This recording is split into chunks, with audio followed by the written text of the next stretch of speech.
জানো তো আমাদের না বিপদের কোনো শেষ নেই, একটার পর একটা আমাদের সাথে হয়েই যায়। জানি না ভগবান আর আমাদের কত পরীক্ষা নেই। আমাদের মতন ফ্যামিলিতে একটা জিনিস হওয়া মানে সেটা অনেক বড় ব্যাপার। যখন কোনো জিনিস নষ্ট হয়ে যায় না, আমরা চাইলেই সেটা সঙ্গে সঙ্গে ঠিক করাতে পারি না, তখন যে ঠিক কতটা কষ্ট হয় সেটা একমাত্র আমরাই জানি। আর সকালবেলা মিক্সিটা করতে গিয়ে দেখছে মিক্সিটা নষ্ট হয়ে গেছে। থেকে প্রায় 4 বছর আগে একটা ফান্ডের সঙ্গে আমার মা খুব কষ্ট করে এই মিক্সিটা কিনেছিল। যখন মা প্রথম মিক্সিটা ঘরে নিয়ে এসেছিল না, আমরা এত খুশি হয়েছিলাম আমি আর আমার বোন, যে এই মিক্সিটার মানে প্রায় কতগুলো যে ছবি তুলেছিলাম তার কোনো ঠিক নেই বহু বছর আগে। তখন এই জিনিসটা আমাদের কাছে খুব বড় একটা ব্যাপার ছিল যে আমাদের বাড়িতে মিক্সি আছে, এরকম একটা ব্যাপার। সেই মিক্সিটাই আজকে খারাপ হয়ে গেছে। এত খারাপ লাগছে যে ভয়েস ওভার দিতে গিয়ে অন্যদিন যেমন হেসে হেসে আনন্দ করে ভয়েস ওভারটা দিই, আজকে একটুও মন চাইছে না। ছোটো থেকেই অনেক স্ট্রাগল করে আমরা বড় হয়েছি, তো সেখানে এই ছোট্ট ছোট্ট আনন্দগুলোই আমাদের কাছে অনেক বড় ব্যাপার। কিন্তু যখন এই জিনিসগুলোই ঘরের কোনো জিনিস নষ্ট হয়ে যায় তখন এতটাই দুঃখ হয় যে সেই দুঃখের মতন দুঃখ আর লাগে না। যাই হোক, এবার থেকে আবার আমাদের আগের মতনই হাতে মশলা বাটতে হবে, ততদিনে মিক্সিটা ঠিক করা হচ্ছে। আর এদিকে দেখো দুপুরের খাবারটা খেয়ে নিলাম।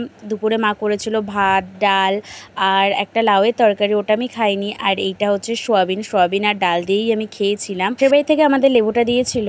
যাই হোক, এখানে আমি, মা আর আমার বোন দুপুরবেলা একসাথে বসেই খাই। যেদিনকে আমার বোন দুপুরবেলা কাজ থেকে আসে না সেদিন আমি আর আমার মা খাই, নইলে আমি, মা আর বোন তিনজনই একসাথে খাই।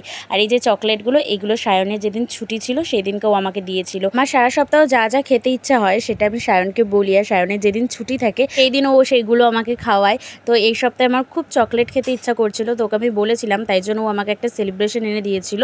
তো ওখানে বাকি চকলেটগুলো আমার সব খাওয়া হয়ে গেছে, আর এই তিনটেই ছিল। আর এই তিনটে আমি, মা আর বুনু তিনজন মিলে বসে বসে খাচ্ছিলাম। আমার আবার কি বলো তো, একবারে কোনো একটা জিনিস খেয়ে ফেলতে একদম ভাল লাগে না, মানে একটু একটু রেখে রেখে খেতে আমার খুব ভালো লাগে। তাই এর আগের দিনকার সব চকলেটগুলো খেয়েছিলাম, বাকি তিনটে রেখে দিয়েছিলাম যে পরের দিনকে আবার খাবো। পর এখানে আমি, মা আর বুনু তিনজন মিলে বসে বসে গল্প করছিলাম। আর এদিকে দেখো আমার বোন এত দুষ্টু, ও বারবার এরকম করে। প্রত্যেকবার যখনই ঘট আনে সেই ঘরটাকে কিছু খুব সুন্দর করে ডেকোরেট করে সাজায়, আর তারপর ওখানে বাবা টাকা ফেলে, আর তারপর যেই টাকা হয়ে যায় তখন সেই ঘরটাকে ও ভেঙে ফেলে সেখান থেকে টাকা বার করে নেয়, 10 টাকা 20 টাকা এইরকমই করে প্রত্যেকবার। তবে হ্যাঁ, ও যখন সেই টাকা দিয়ে খাবার আনে সেটা আমিও খাই, তো আমরা দুইজনই সমান। যাই হোক, তারপর আমার বোন গেছিলো হাঁটতে, আর ও আসার সময় আমার জন্য এরকম ফুল নিয়ে এসেছিলো। আমার এই ফুলগুলো খুব ভালো লাগে, ছোট্ট ছোট্ট ফুলগুলো। আমি একটু ভিডিও করে নিলাম। তারপর আমি গেলাম পড়াতে, আর ওদের বাড়ি থেকে আমাকে সিঙ্গারা দিয়েছিল, চা বিস্কুট দিয়েছিল। তো ওখানে পড়িয়ে টড়িয়ে আবার বাড়ি আসলাম। আর বাড়িতে এসে দেখছি আমার বোন ফুচকা করেছে, মানে ওই টাকাটা দিয়েই খাবারটা হয়েছে। আর সেইটা বললাম না, আমরা দুজন মিলেই খাই, তাই জন্য কি বলবো, দুজনই সমান দোষী। আর এখানে দেখো আমার বোন কিন্তু হেভি ভালো ফুচকা বানায়, মানে খেয়ে মনেই হবে না যে এটা বাড়িতে বানানো, এত টেস্টি হয় ফুচকাটা।